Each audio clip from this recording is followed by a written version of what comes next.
No son pocas las veces en las que nos toca preguntarnos si lo que hacemos tiene sentido, para nosotros mismos o para los demás. Si el camino recorrido nos lleva a alguna parte o solo damos pasos por andar sin saber muy bien dónde vamos. Se cita a Séneca como autor de la frase "ningún viento es favorable para quien no sabe a dónde va". Y no voy a ser yo quien contradiga a un titán del conocimiento y la sabiduría.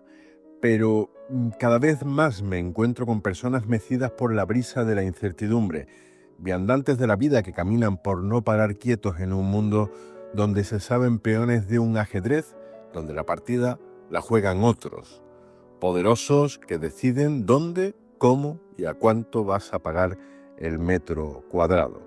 Y aquí es cuando cobra sentido conocer al invitado de este último íntimo Vilima de la temporada. Eco Lorca. Eco decidió inventarse las reglas de su propia vida y poner en manos de su mejor amigo su destino profesional. Perderse para encontrarse como método de supervivencia aplicado una y otra vez. Eco le da la vuelta a todo para que nada suene a dicho anteriormente. Eco se gana la vida como fotógrafo de animales y suya es la frase: mientras más conozco a los perros, más quiero a las personas.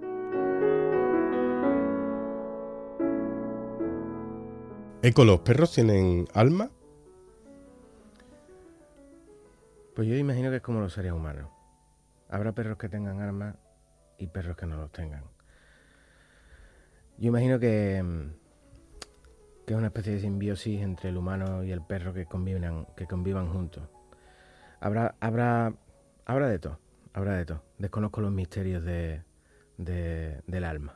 Yo me limito a vivir un momento muy bonito con ellos y ellos me dan la energía suficiente como para yo captar esa energía.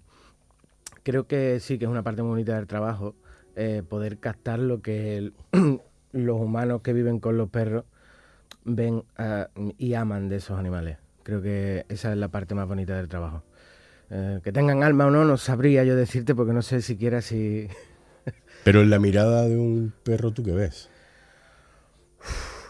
La inocencia absoluta. Y además es una inocencia increíble, pero a la vez es como que esconde toda la sabiduría. En lo más sencillo está lo más valioso. Me da la sensación de que muchas veces me enfrento a seres superiores. Enfrentarme a nivel fotográfico. De ponerte ¿no? enfrente. Claro.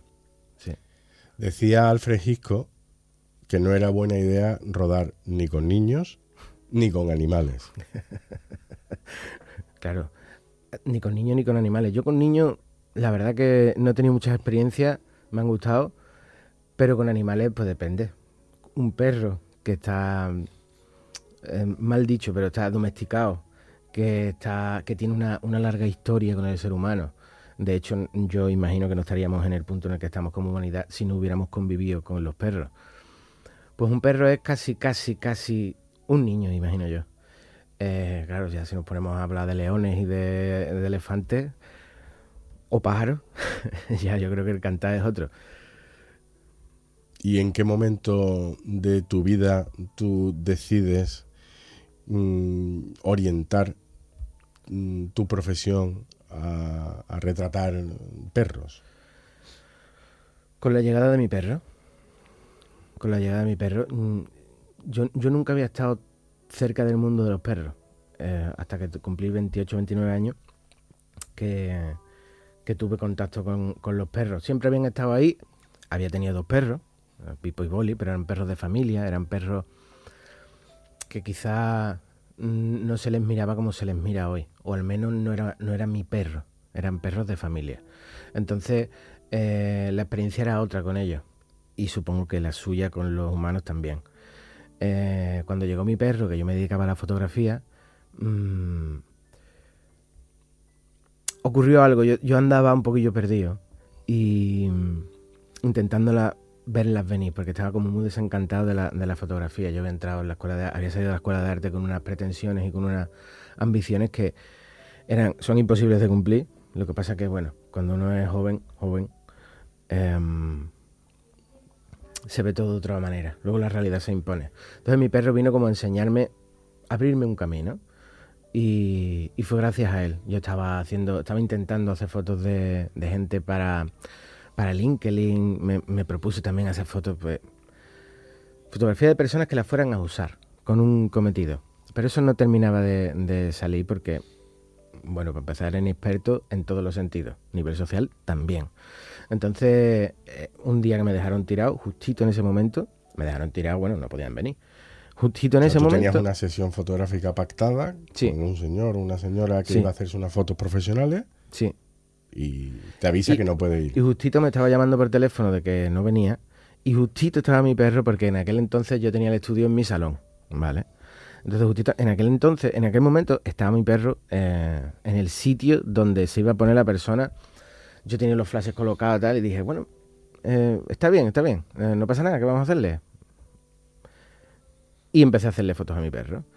Y tuve como un momento de descubrimiento. Porque tu perro posó.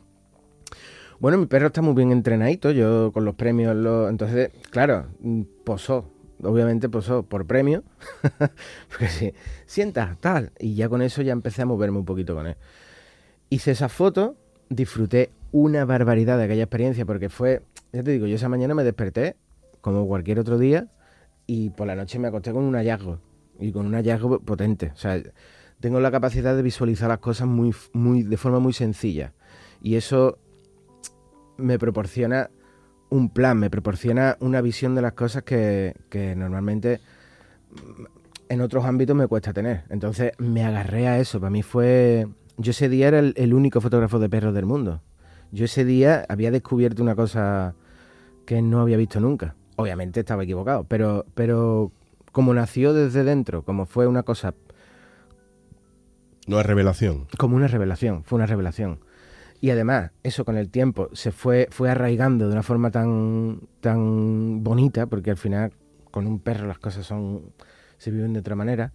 Y en agradecimiento, creo yo, incluso aquello, es que he dicho, sí, yo tengo que tirar por aquí porque es que este es el camino. Fue una revelación, realmente eso. La palabra que lo define fue revelación.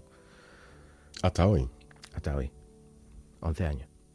11 años fotografiando perros por una parte y perros con sus humanos también. Sí.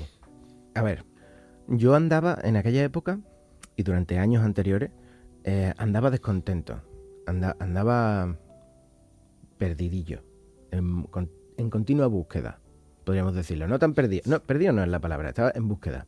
Yo considero que el ser humano ha tenido que autoengañarse muchísimo para adaptarse a esta sociedad. Es como enfermarse para ponerse a la altura de la sociedad. Es lo que yo pienso. Entonces, siempre he estado muy enfadado con esa otra parte del mundo que te impide ver las cosas bonitas, realmente. Y fue a través de mi perro que yo al principio dije, vale, pues solo perro. Esta es la forma que tengo de adaptarme a esto. O sea, voy a empezar a hacer solo perros porque no voy a tener que tener un contacto muy íntimo con las personas, no voy a tener que tener un contacto más allá de lo puramente profesional y ya está. Yo vivía casi como un ermitaño, también te digo. Y fue que a raíz de los perros fui descubriendo que la gente que venía, mi percepción estaba bastante equivocada y bastante distorsionada por años de no mirar ahí. Un día tomé la decisión de no mirar y no miré. Y gracias a los perros fue que empecé a descubrir de nuevo al ser humano. Oh. Claro. Hay una frase de alguien, no recuerdo quién fue, que dijo, mientras más conozco a la gente, más quiero a mi perro. Y en este caso... fue al revés, a lo mejor. Fue al revés, ¿no? Mientras más conozco a los perros, más quiero a la gente. Sí, fue como es otra revelación, pero a sorbitos. Otra revelación. ¿Pero a la gente en general o a la gente que ama a los animales? Bueno, a la gente que ama a los animales y en concreto a la gente que ama a su perro. Y en concreto a la gente, claro, yo no dejo de ofrecer un servicio. En concreto a la gente que decide activamente, oye, voy a generar una experiencia, voy a generar un recuerdo con mi perro. Porque esto surge de la idea de decir, bueno, la gente cuando tiene un perro y luego ese perro no está, por lo que sea, pues lo que conserva son fotos sí, bueno, como muy mundanas, ¿no? Sí. Pero nadie tiene una sesión fotográfica bonita con su perro. ¿Esa es la idea un poco? Esa es un poco la idea. Y además con el tiempo, a ver, llevo 11 años. Los que eran cachorros al principio, están como Eco ahora, tienen 11 años. Los que eran de mediana edad ya no están. Yo me he dado cuenta con el tiempo que yo trabajo a futuro. De hecho, la fotografía es un poco eso. Lo que pasa es que se ve sobre todo a toro pasado.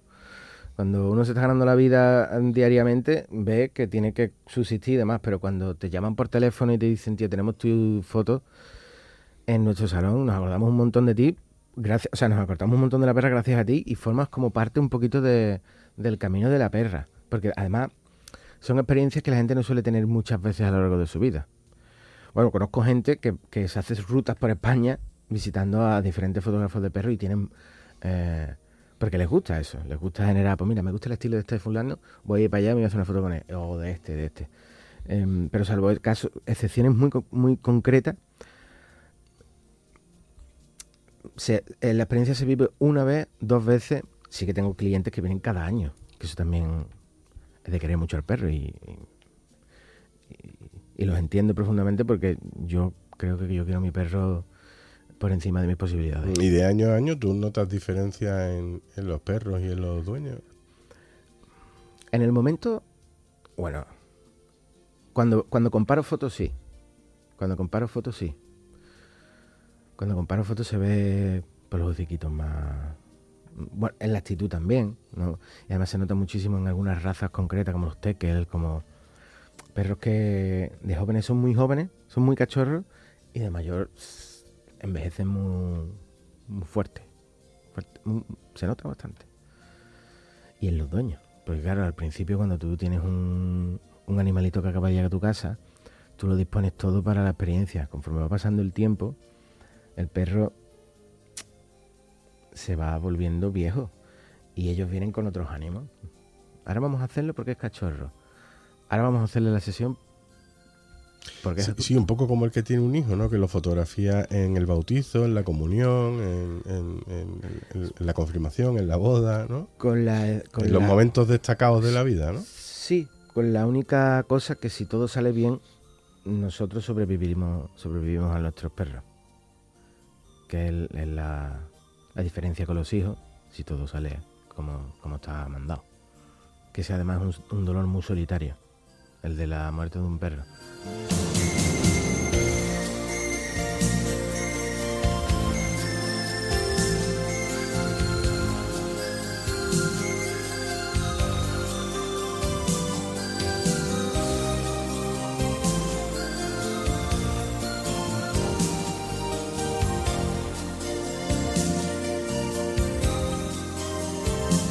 Estamos escuchando Ese amigo del alma, de Lito Vitale. Esta es tu primera elección musical. ¿Por qué?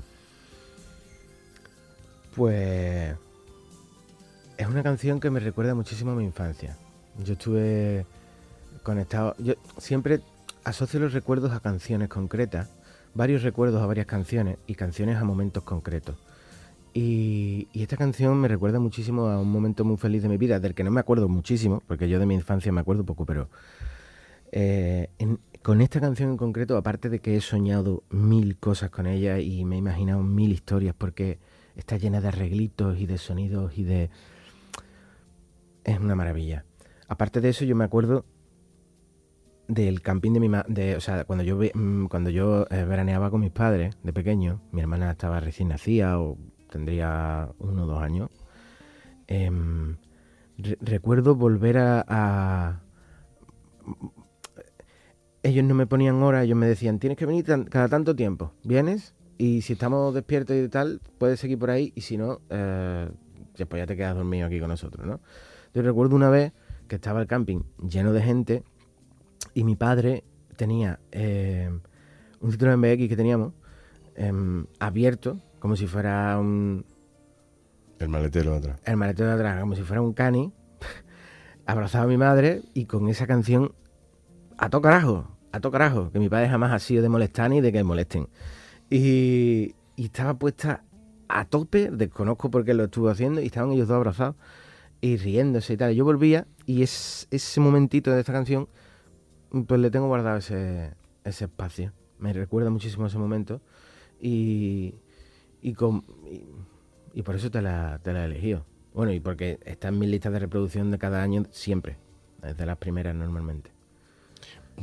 Porque te trae nostalgia esta canción, de tiempos pasados, de tiempos mejores, Puede ser que sea por eso. No me he parado a pensar exactamente qué es lo que me produce. Básicamente lo asocio a ese momento y a mí me gusta volver allí, porque además de ese momento surgen otras cosas algunas veces, ¿no? Y como lo de las ensoñaciones que te contaba en esta canción, ¿no? De cuando eras chico y estaba todo por hacer y tenía uno los sueños todavía frescos, no estaba viciado, nada. A lo mejor esta canción es un poco eso. Y por eso me gusta mucho reescucharla, porque a lo mejor me retrotrae ya no solo a recuerdos, sino a una sensación del momento. Me produce muchas ganas, esa canción me produce muchas imágenes en mi cabeza y además depende del momento en el que esté, puedo seguir soñando con cosas actuales que se me ocurran ahora. Tiene ese poder para mí esa canción. Uh-huh. La música es muy evocadora. Sí. Te transporta. También hay otros sentidos que son muy evocadores. Dicen que el sentido más evocador de todos es el olfato. Uh-huh. Tú me hablas de un verano en un camping, como ahora. Olía a pino y a pino. A pino y eucalipto, depende del camping. O sea, depende de la zona del camping. Depende de la zona, sí. ¿Fuiste feliz en aquel camping? Sí, yo con mis padres los veranos son espectaculares.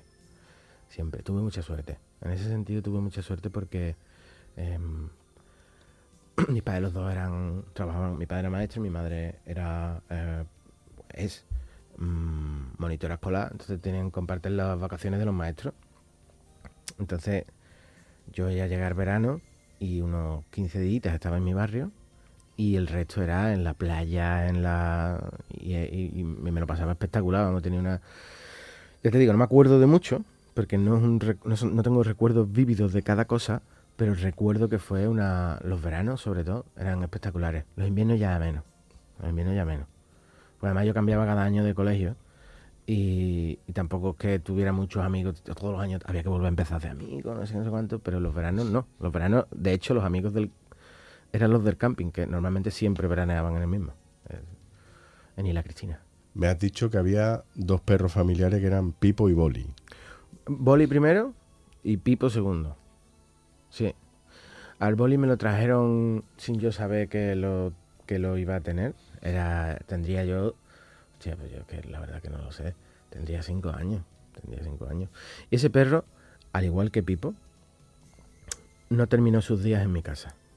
Sus días terminaron en otros lugares. Era otra época. Lo voy a justificar así, que es un eufemismo de decir no teníamos ni idea de tener perro. Pero ni idea. Sobre todo con... Boli duró poco, porque había problemas de alergia en la casa. Y lo estuve viendo durante un tiempo hasta que él murió. Es cierto que cada vez esas visitas se extendían más en el tiempo, hasta que ya un día me dijeron, mira, el Boli se ha muerto. Y me lo tomé bien. Y luego estuvo Pipo. ¿Te lo tomaste bien? Me lo tomé bien. Sí, porque... ¿Porque te liberaste de tener que verlo? No. Yo imagino que siendo un niño, en otra época, imagino que me lo tomé de forma mucho más orgánica, natural. La muerte en ese momento no suponía para mí, o creo que no la entendía. Y claro, a todo lo pasado, cuando ya he entendido en qué consiste la muerte, ya era tarde para llorar. El recuerdo estaba muy diluido. Con Pipo, además, cometimos un error garrafal, y es que vimos que el perro mordía y se podía haber llamado Pipo Satán o Pipo Belcebú, porque era un perro ingobernable. En aquella época, ya te digo, nuestra consideración era que la culpa era del perro. Pero obviamente hoy ya sé perfectamente que cometimos unos errores garrafales como... Ahora se dice tutores, como tutores del perro. ¿Porque los perros se parecen a sus tutores? Imagino que en aquella época sí, porque era una época reverde.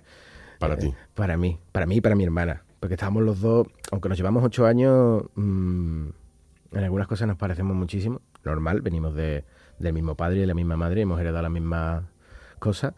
Y creo que en aquel momento, pues estaríamos los dos en el mismo sitio. Sí, sí. Pero vamos, que también Era fue... hacerle la vida imposible a Pipo. No. Era básicamente que no le echábamos cuenta, tío. Es una cosa que yo, cuando adopté a Eco, les conté a la gente. Quería ser honesto. Yo quería ser honesto. Eco, Eco recordemos, es mi el perro que tiene ahora 11 años y que fue el que, sin pretenderlo, orientó tu vida profesional a lo que ahora te dedicas. Sin pretenderlo, no lo sé, porque siempre he pensado que hay un componente de magia, de prestidigitación de un ser superior o de una...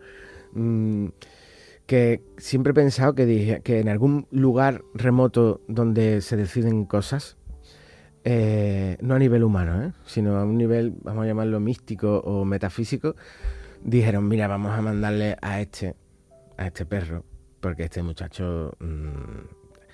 a ver... Como cuando envían a un ángel a una misión. Total, absolutamente, o sea, tal cual, pero 100%. Y los que no tenemos perros no tenemos ángel. Bueno, tendréis vuestras cosas, a lo mejor lo que hace falta es saber mirar. Yo siempre he pensado en eso, en la concatenación de acontecimientos que hicieron que mi perro estuviera. Y algunas veces, en algunos puntos, es completamente... loquísimo, porque la chica a través de la cual yo me enamoré de los perros, que ella tenía 3 perros y demás, fue un día que me dio por escribirle porque yo necesitaba un trabajo y había visto una cosa de ella, digo, oye, tal. Y fue ese WhatsApp de esa mañana el que desencadenó todo lo que hizo que luego estuviese yo con mi perro. Lo adoptaste, pero advertiste Sí. que tú quizás no eras la persona más indicada para tener perro. ¿O qué? No, que yo no era la persona indicada más para tener perro, no. Ahora ya sabía lo que era tener perro y me apetecía y podía, vivía solo y hacía tiempo, ¿no? Y pese a estar perdido, consideraba que un compañero de esa clase, después de haberme enamorado de estos 3 perros, que se llamaban India, Marley y Topi. Y Hannah, perdón. A Topi y India era la misma, la llamamos...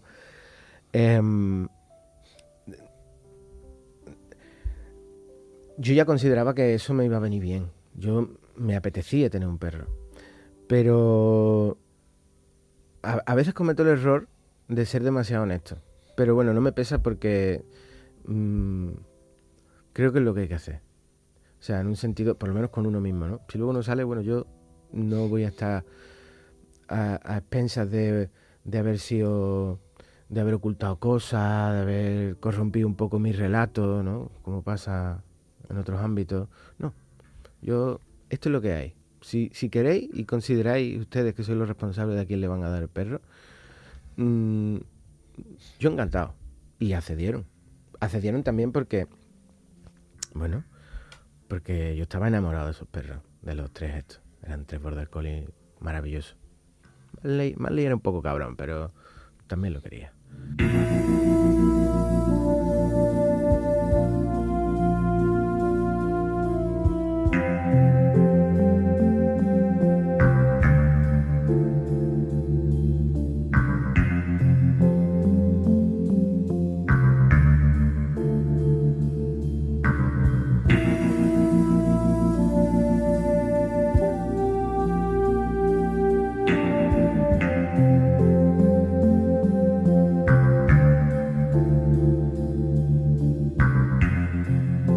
Estamos escuchando la banda sonora. Iba a ponerle adjetivo, pero no sabría qué adjetivo ponerle a la banda sonora de Twin Peaks, de la serie dirigida por David Lynch de 1990-1991. Por ahí anda. Que además fue, creo, tengo entendido, la primera serie de televisión con un tratamiento cinematográfico, que ahora estamos muy acostumbrados a ver en las plataformas, pero quizás fue esta la primera que tuvo un tratamiento cinematográfico. Banda sonora compuesta por Angelo Badalamenti. Esta es tu segunda elección musical, ¿por qué? Por 2 cosas. La primera es porque es una serie de puta madre que de mayor he descubierto y me parece asombrosa. porque David Lynch para mí, bueno, últimamente que he estado con su biografía y su historia, representa para mí también un genio creativo ingobernable, y me parece que su forma de ver la vida es maravillosa, pero sobre todo he elegido la canción porque representa un poquito mis miedos. Y eso que se dice de que el miedo se ve muy lejos, desde lejos se ve muy grande, conforme te vas acercando y te enfrentas a él, muchas veces, la gran mayoría de veces, hombre, si no es una K-47, una bomba nuclear, alguna cosa de esta vez, pero los miedos personales, este tipo de límites que nos ponemos, desde lejos se ven muy grandes. Y lo que me pasaba con esta canción es que cuando yo era pequeño, esa época en la que salió, yo sonaba la música y mira, me daba pavor, me daba miedo, muchísimo miedo, porque normalmente esa música se escuchaba en televisión anunciando la serie, y después de terminar la parte más, siempre decían ¿quién mató a Laura Palmer? Y se veía a la muchacha envuelta en plástico, con los labios azules, en un río, en un en río, el estado de Washington, al lado entre de un tronco coníferas. gigante. Es una mezcla de esas imágenes rodadas por David Lynch. Son como una mezcla entre lo macabro y lo bello, ¿no? Bellísimo, bellísimo. Él cuenta que esa imagen le pasó, o sea, la idea le viene de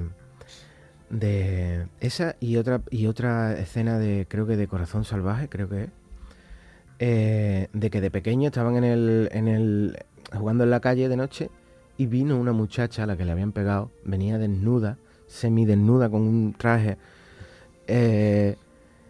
y eso se le quedó a él. Y en su proceso creativo, en el tema de esa imagen vino, y es verdad que es como, hostia, es muy bonito a nivel, pero esconde detrás una tragedia terrible. Te tienen sentimientos encontrados ahí. Yo prefiero los perros, para que te voy a engañar. Entonces, que son también muy bonitos. Y esa música, después he descubierto algo que me daba tanto miedo de pequeño.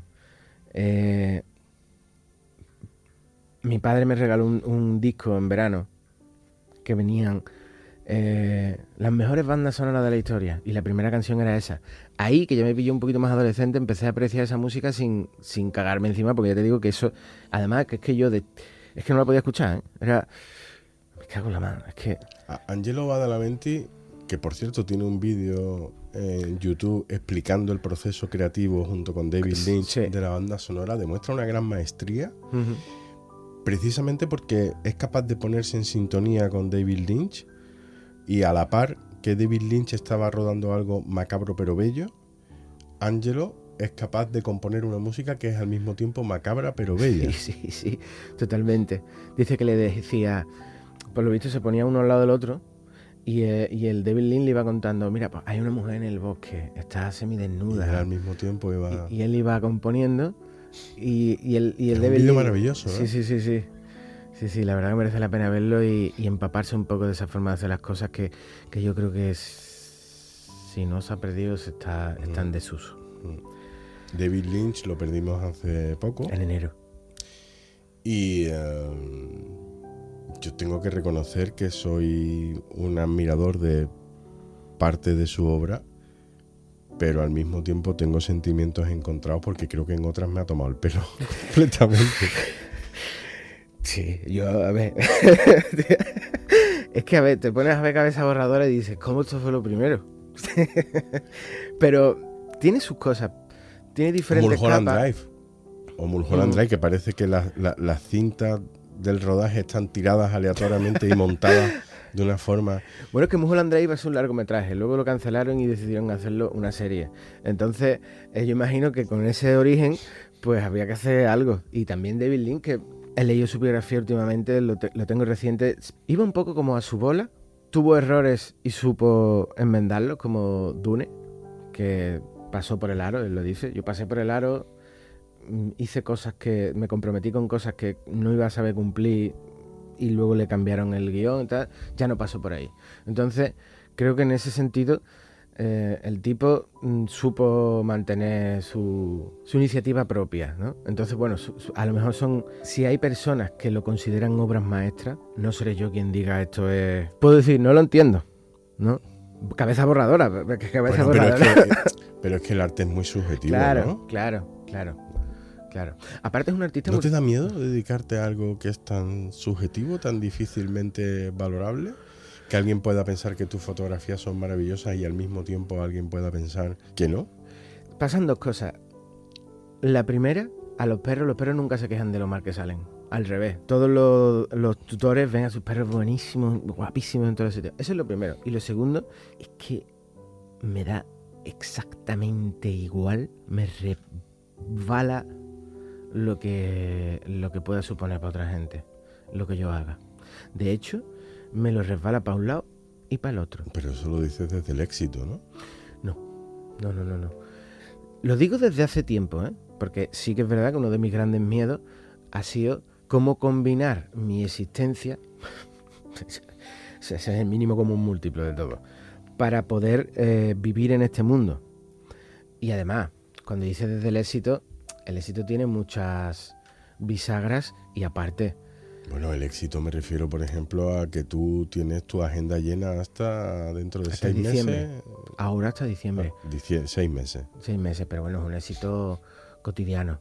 Es lo que yo creo que es lo mínimo. Sí, pero si no tuvieras la agenda llena hasta dentro de 6 meses, a lo mejor no te daría igual o no te resbalaría lo que pensaran los demás sobre me tu la obra, resbala empepinadamente siempre. Entiendo que es tu modus vivendi. Sí. Mi modus vivendi, ya te digo, desde hace un tiempo, ¿eh? Porque sí es cierto que uno de mis grandes miedos era no ser aceptado. No ser aceptado no. A lo mejor es un eufemismo, pero creo que no es lo mismo. Encajar. Hasta que me perdoné conmigo y dije, es que a lo mejor no hay que encajar. ¿Vale? También un poco en sintonía con lo que te he dicho de que me mandaran a alguien, a un perro, para ayudarme un poco. Está un poco en la misma caja. Es que a lo mejor no hay que encajar. Es que a lo mejor habito el mundo de esta forma y ya está. Y reconozco lo que es. De hecho, desde que me perdoné con eso, habito el mundo de una forma muchísimo más honesta. Honesta conmigo. Y eso al final se representa fuera. Y eso se puede manifestar de muchas maneras, ¿eh? Se puede manifestar desde la forma en la que vivo en la intimidad, en lo privado y con mis amigos y con mi familia, a la forma en la que de vez en cuando pues, me da por expresarme en redes o en cualquier otro ámbito que sea un poquito más público o que a lo mejor te expongas un poco más. Yo puedo sentir muchísimo la muerte de un perrito y desde llorar con la persona que se está haciendo la sesión porque sabemos los dos que a ese perrito le cuesta poco. Y cuando se me ha pasado el sofocón y le he escrito, le he dedicado algo en Instagram o en Facebook, en una historia de esta, a los 2 días puedo estar cagándome en la puta de alguien en el mismo medio. Y me da exactamente igual lo que piense uno. Eso quiere decir que me estás ofreciendo una entrevista sincera. Lo procuro. Entiendo que no te estás reservando nada. Bueno, puede ser que haya cosas que yo no quiera contar, pero porque pertenecen ya a un ámbito muchísimo más privado, que creo que no tiene nada que ver. Pero si me preguntas activamente sobre algo, no te va a quedar más remedio que responderte, claro. Hacerlo honestamente. Sí, desde luego que sí. I had 9 lives, but I lost all of them. And I've been searching in the night, and I've been searching in the rain. I tried to find them, but they disappeared. They walked away, they dressed in black, they left my side. And all I say is that I wasted time when I look for them. The Lost Song, de Cat Empire. Esta es tu tercera elección musical, ¿por qué? Hace muchísimos años, tengo 40. Cuando yo tenía 23 años, 24 años, estuve perdidillo.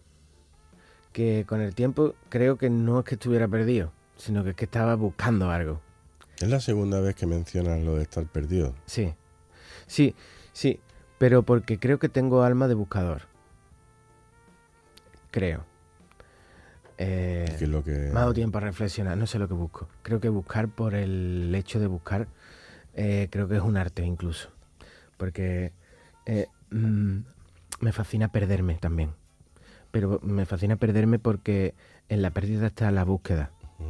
Entonces, esta canción, hubo una época en la que estuve sumido en una depresión interesante. Una depresión que yo creo que solo se ha dado en nuestra época. O sea, en nuestra era, en la era que nos ha dado vivir. Males, que se suele decir problemas del primer mundo, ¿vale? Cuando ya tenemos una acomodación, una sociedad, vivimos en un mundo que tiene las principales necesidades ya saldadas, pues vas buscando otras cosas y las frustraciones, los desamores y otros tipos de cosas te llevan por unos caminos que... Entonces yo tuve una depresión de ese tipo y una amiga mía que se llama Génesis me recomendó para irme a una ONG en Rumanía a trabajar. Estaba súper perdido, tan perdido que yo me creía que iba a Budapest. O sea, yo me enteré cuando me bajé del avión, que no era una cosa... O sea, tú con tu libro de Aprenda a magiar Efectivamente. en 2 semanas. Efectivamente. Yo me creía ya que iba a otro sitio. Yo cuando me bajé del avión y digo, hostia, Rumanía, Bucarest, ¿qué coño, O sea, ese era el nivel de perdido que estaba. Y además no me lo pensé, Yo creo que ya me lo dijo un martes, un lunes, y yo el viernes estaba ya en Rumanía. O sea, era una cosa espectacular. Cuando cambié yo creo que Génesis también fue un enviado. Génesis también fue una enviada. Pues el nombre es ciertamente propicio. Fue un Génesis para mí. Fue verdaderamente mi Génesis. Y le estaré eternamente agradecido. No tengo mucho contacto con ella, menos del que me gustaría, porque la vida al final te lleva por otros derroteros, pero mi vida pasa por ella. Uno de mis cambios vitales, digamos que la primera fue Génesis y la segunda fue Eco, que bueno, puede ser un eco de Génesis en algún punto. Resulta que allí cambié de lugar, de personas, de idioma, de cosas que hacer, de todo. Y como te he dicho, el martes yo era una persona y el viernes por la noche, cuando ya me había bajado del avión, ya había conocido a la gente y visto el panorama que me esperaba durante 7 meses, ya era otra persona. O sea, yo empecé a cambiar desde el mismo momento en el que estuve allí. Al final de esa experiencia, de esos 7 meses, yo estaba en una ONG en la que estaba como fotógrafo, que hice muy pocas fotos y al final fueron ellos los que me salvaron a mí. En vez de yo aportar, que bueno, al fin y al cabo lo que estaba aportando un poquito de mi presencia.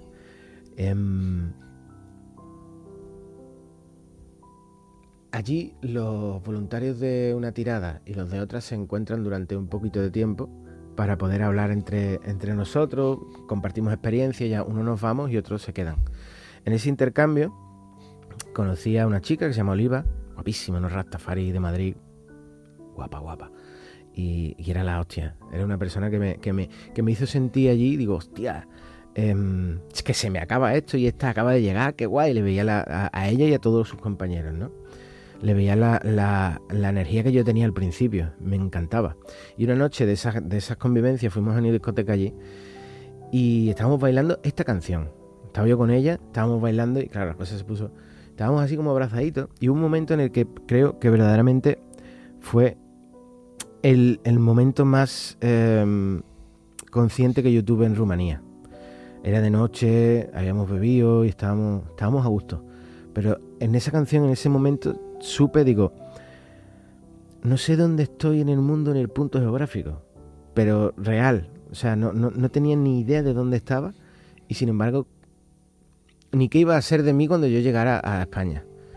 Sin embargo, ya había recuperado aquella parte que se me había perdido y estaba como dispuesto y consciente. O sea, que te encontraste dentro de aquella pérdida. Sí, digamos que aquel fue un momento, y mira, la canción se llama The Lost Song, ¿sabes? Fue un momento, uno de esos momentos que guardo con especial cariño y que me regaló a mí la vida en esta experiencia de la vida en este planeta, en este momento. Te has perdido y te has encontrado. Sí. ¿Y temes que algún día te pierdas y no encuentres el camino de vuelta? Yo creo que le cogí el gustillo. En el sentido en el que, lo que te digo, no es tanto perderme, hay maneras de perderse.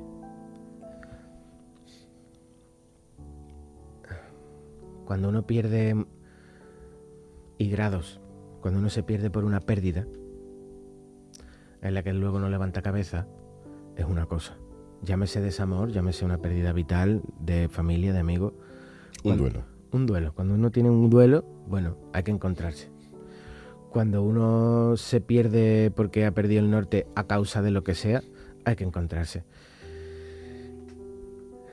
O no, o deriva en algo. O de repente te mandan un angelito que te abre los ojos. Entonces a mí me gusta perderme sobre todo en reflexiones que a lo mejor no me llevan a nada, pero me curten. En el punto en el que tengo una condición muy inquieta a nivel intelectual, pero no intelectual de intelectualoide, sino me encanta conocer las cosas. Y cuando me da por algo, es una energía imparable dentro de mí. Ahí considero que me pierdo un poco, porque algunas veces llego hasta abandonar mi trabajo, pero me reconforta saber que tengo la mente activa, que no es una pérdida como aquella vez que me perdí tanto, que llegué a tener que cambiar de todo. Son pérdidas puntuales que cuando regreso, es eso, es un camino de búsqueda. Sí, pero ¿no te parece que es un poco jugar con fuego? Es decir, si Para mí no. Soy de esa condición. O sea, a mí se me está viniendo a la cabeza una imagen de una película. Tampoco es que la película sea gran cosa. A ver. Superman 2. No la tengo ahora mismo en mente. Bueno, pero yo te describo la imagen. En la película, Clark Kent y Lois Lane van a pasar unos días a las cataratas del Niágara. Y hay un niño que está jugando a soltarse de una mano y luego de la otra en una barandilla que da justo a las cataratas del Niágara, ¿no? Hasta que el niño pierde una de las manos y termina cayendo. Lo que pasa es que afortunadamente estaba allí Superman para rescatarlo, ¿no? ¿No te da la sensación de que jugar a perderse puede ser un salto sin saber si hay red, si termina habiendo red? De momento la ha habido, me dices. Claro. A ver, cuento con Superman. ¿Qué es? De momento mi perro, pero yo confío muchísimo en la vida, cada vez más. Porque reconozco lo que es. Quiero decir, siempre confío en que voy a salir bien. Lo disfruto. No es es una búsqueda. No, es una pérdida, pero es una búsqueda. O sea, me pierdo porque estoy buscando algo. Y regreso. Y luego confío muchísimo en la vida cada vez más porque pese a haber he tenido pérdidas importantes. Pese a haber estado perdido muchas veces, siempre he encontrado el camino de regreso. Y confío muchísimo en la experiencia humana, la mía, la de los demás, y creo que todo tiene un propósito. Creo que todo tiene una razón de ser. Y cuando lo reconoce, tiene un componente de fe. Pero es que la fe está para usarla. Entonces, me abandono un poco a ese tipo a la vida. Ya te digo, antes te dije que me perdoné mucho con esa frustración que yo tenía con el mundo. Fue perdonarme y decir, vale, yo soy así. Otra cosa es que yo... ¿Cómo llega uno a perdonarse? Bueno, reconociendo lo que es. Es que cuando uno admite que es de una forma, otra cosa es que sea un gilipollas y vayas tocándole los cojones a la gente.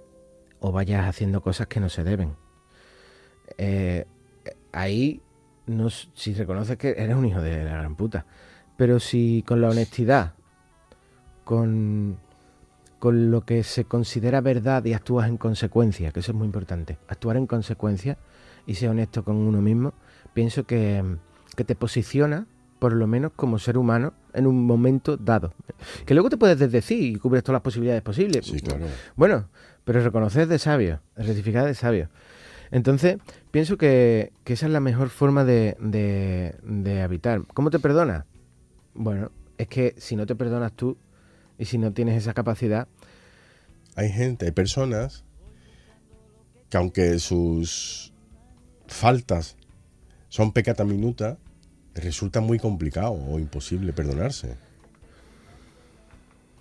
Porque todavía no ha visto que tiene que perdonarse. Porque yo creo que en el momento en el que uno asume que está en un problema, intenta poner los medios. en el intento ya está la voluntad. Entonces, este componente de fe que yo tengo, entonces doy el testigo, no responsabilizo, pero me confío en que algo hay que venir, siempre llega algo, siempre llega ayuda. Yo eso lo tengo claro. Mira, bueno, sí, siempre lo tengo claro, que antes o después la vida, lo que se dice, ¿no? Dios proveerá. Y también te digo que si algo magnífico nos queda del cristianismo,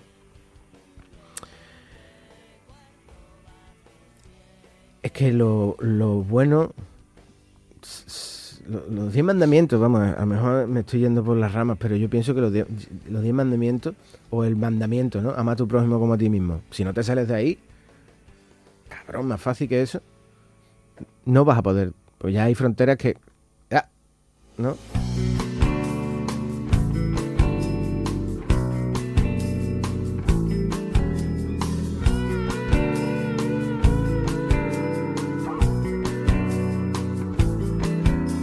Salgo a la calle desnudo, nadie piense que es locura, que con el ojo del culo mido la temperatura, mientras la mayoría, más cerca cada día, se ocupa de sus cosas. Yo pido. El camino de las utopías de Extremoduro, esta es tu última elección musical. Me has hablado de me he perdido, he encontrado el camino de regreso, me he perdido porque me gusta buscar. Cuando te has perdido y has encontrado el camino de regreso, al final has encontrado lo que estabas buscando. No lo sé. O sea, a día de hoy, sí. Mañana Dios dirá. ¿Por qué?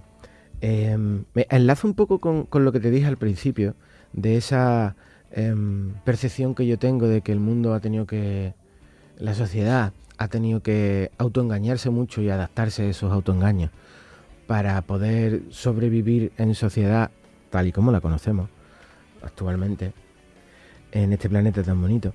Entonces, siempre he estado indirectamente, porque no le ponía palabra, obsesionado con la idea de ¿qué hago para ser fiel a lo que siento y adaptarme a esto de que hay, ¿no? Que, bueno, luego tengo cosas súper mundanas, porque al final todos estamos aquí, ¿no? Pero digamos que en lo esencial siempre me he visto un poco desprovisto de herramientas, ¿no? Entonces, esta canción representa un poco el momento en el que yo tomé conciencia de que haciendo lo que a uno le sale del corazón, unas veces del corazón, otras veces de los cojones, porque hay diferentes momentos. Y siendo fiel a uno mismo, uno llega a tener resultados. Mira, una de las cosas que me fascina de mi trabajo y que he sido plenamente consciente hace poco, ya te digo, me costó ponerle palabras, pero era una sensación que yo tenía, ¿no? Es que cuando vienen a hacerse fotos, la gente con sus perros, lo que yo recibo en el estudio es la mejor versión de cada persona. No tienen reparos en... Los perros tienen una cosa, los perros amados. Realmente todos los perros. Lo que pasa que cuando está en un punto de convivencia y el perro es tu perro, convierten momentos cotidianos, cualquier rutina, la convierten en cosas mágicas. El hecho de esas miraditas, alguna tontería que hace, no sé qué, no sé cuánto, le da un plus a la vida y nos hace fijarnos en cosas tan sencillas que no tenemos conciencia hasta que no tenemos esa suerte de tener un perro, un niño, o seres similares, o personas que son espectaculares y saben que arrojan luz en cualquier momento, que también las hay. Entonces, la gente viene a mi estudio en su mejor versión. ¿Qué ocurre? Que yo con eso me doy con un canto en los dientes, porque todos tenemos malos días, todos tenemos inquietudes, todos tenemos inquietudes malas y buenas también. Incertidumbre, esa es la palabra. Todos tenemos problemas gordos, todos estamos a lo mejor, todos tenemos momentos en los que estamos, pero cuando la gente viene allí, pese a que le pille en mitad de cualquier cosa mala, viene en su mejor versión. Y a mí eso me parece la mejor suerte, porque me permite, yo ya con eso estoy recompensado y creo que he llegado a ese punto en el que me están dando una verdad de ello. O al menos yo lo percibo así. Entonces esta canción viene a decir que las modas, las cosas con las que yo tengo que supuestamente o se presupone de un fotógrafo, desde la típica foto con una camarita a que tenga que saber absolutamente de todo lo que hay en fotografía, de todas las tendencias, de todo el color de este año, de esta foto se tira así, eso me lo paso por el forro de los cojones. Me da exactamente igual porque ya me veo absolutamente recompensado y además considero que entrar en ese juego es como doblegarse a ese autoengaño al que tenemos que llegar todos en cualquier ámbito, en cualquier trabajo artístico, en cualquier trabajo de cualquier cosa. Entonces ya esa pureza deja de existir. Entonces esta canción llegó en el momento en el que yo tomé conciencia de eso y además habla un poco de eso. Mientras hay un momento de la canción que dice: agua, si vienen a por mí, tú dame el agua, que yo mientras la vida la intentaré negociar. Pues creo que eso define muy bien esta historia. Por supuesto, sin menospreciar a grandes profesionales que tengo a mi lado y que es compañeros fotógrafos de perros y demás, que hacen un trabajo excepcional y lo hacen a su manera y respeto mucho eso. Pero hablo de eso, tendencia, forma de hacer las cosas, eso me da exactamente igual. Has dicho que cuando alguien va a tu estudio te ofrece su mejor versión y habitualmente en estas entrevistas yo espero al final de la entrevista para dejarle claro al oyente cuál es el nexo en común entre tú y yo. Yo pasé por tu estudio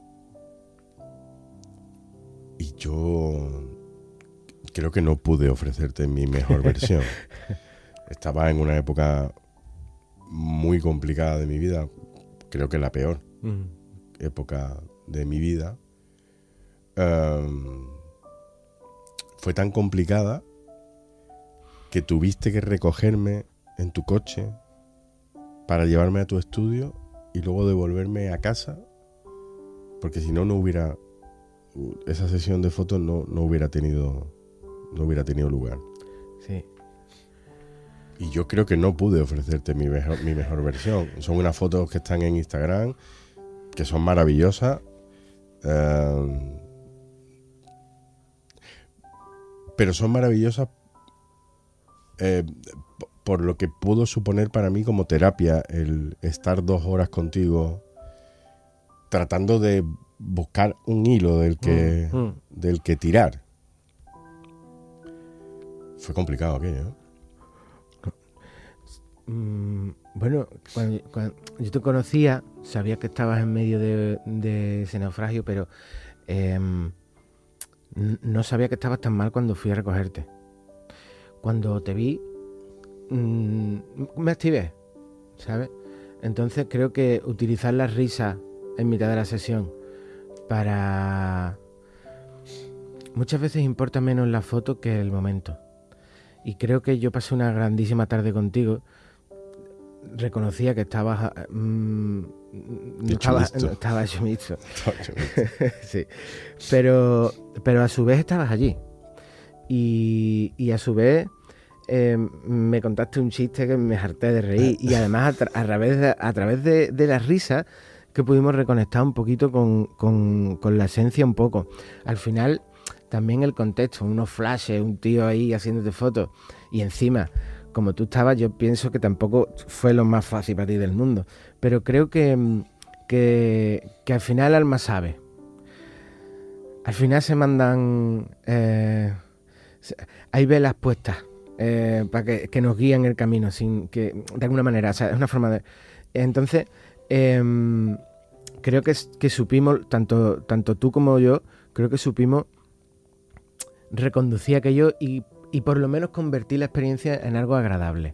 Un oasis dentro de ese, un buchito de agua dentro de ese momento. Sí, fue agradable. Además, la fotografía tiene la ventaja o la circunstancia de que es algo que se disfruta durante mucho tiempo. Porque disfruté con la sesión, disfruté con la selección de los más de 900 disparos que hiciste con tu cámara de fotos. Me dijiste que seleccionara 15, yo de rondón elegí una más, 16. Hostia, 900 y pico, tío. 900 y pico fotos, sí. Además, yo decía yo entre esta y esta, ¿qué diferencia? No hay ninguna diferencia. Es que ¿sabes qué pasa? Que no hice preselección contigo. Ya. Digo, La confianza. ay, claro. Pero es verdad que luego se va disfrutando porque, como digo, disfrutas la sesión en sí. Son 2 horas en las que no estás pensando en eso que te atormenta. Luego seleccionas la fotografía, pues estás ahí otras 2 horas, esta sí, esta no, aquí salgo demasiado serio, aquí salgo demasiado triste, aquí salgo demasiado tal. Y luego se disfruta conforme la vas publicando. Sí, y sí. Entonces es una sensación de bienestar el que me proporcionaste. Qué bien. Que no se circunscribe solo a la sesión de fotos que estuve 2 horas en tu casa y en esas 2 horas pues no estuve en la mía, no estuve atacado por fantasmas, sino que es como una especie de pastilla o de píldora que tiene un efecto prolongado. Sí. Te agradezco que me lo digas, porque No había caído en eso. Sí, había caído. Lo que pasa es que sabes que yo trabajo con perros y que allí no había ningún perrito. No. A lo mejor tuviera venido un perro. Entonces, tengo que decir, lo he dicho durante la entrevista, que yo no tengo animales, pero me encantan los animales. De hecho, yo me he criado con animales. Yo tenía una perra que se llamaba Laika, que yo decía que era mi novia, de pequeño, de muy pequeño, sí. Y no tengo animales precisamente porque me gustan mucho y no puedo proporcionarles una tenencia responsable. Quizás algún día, cuando tenga la capacidad de darle un bienestar, pues sí, pero hoy por hoy creo que lo responsable es no tenerlo. En tu caso. En mi caso. En tu caso, sí. Sí, porque hay personas que tienen animales y no los tienen en condiciones. Pues de hecho, por eso se habla de tenencia responsable. Claro, que hay cada cosa. Sí, pero mira, en ese estado,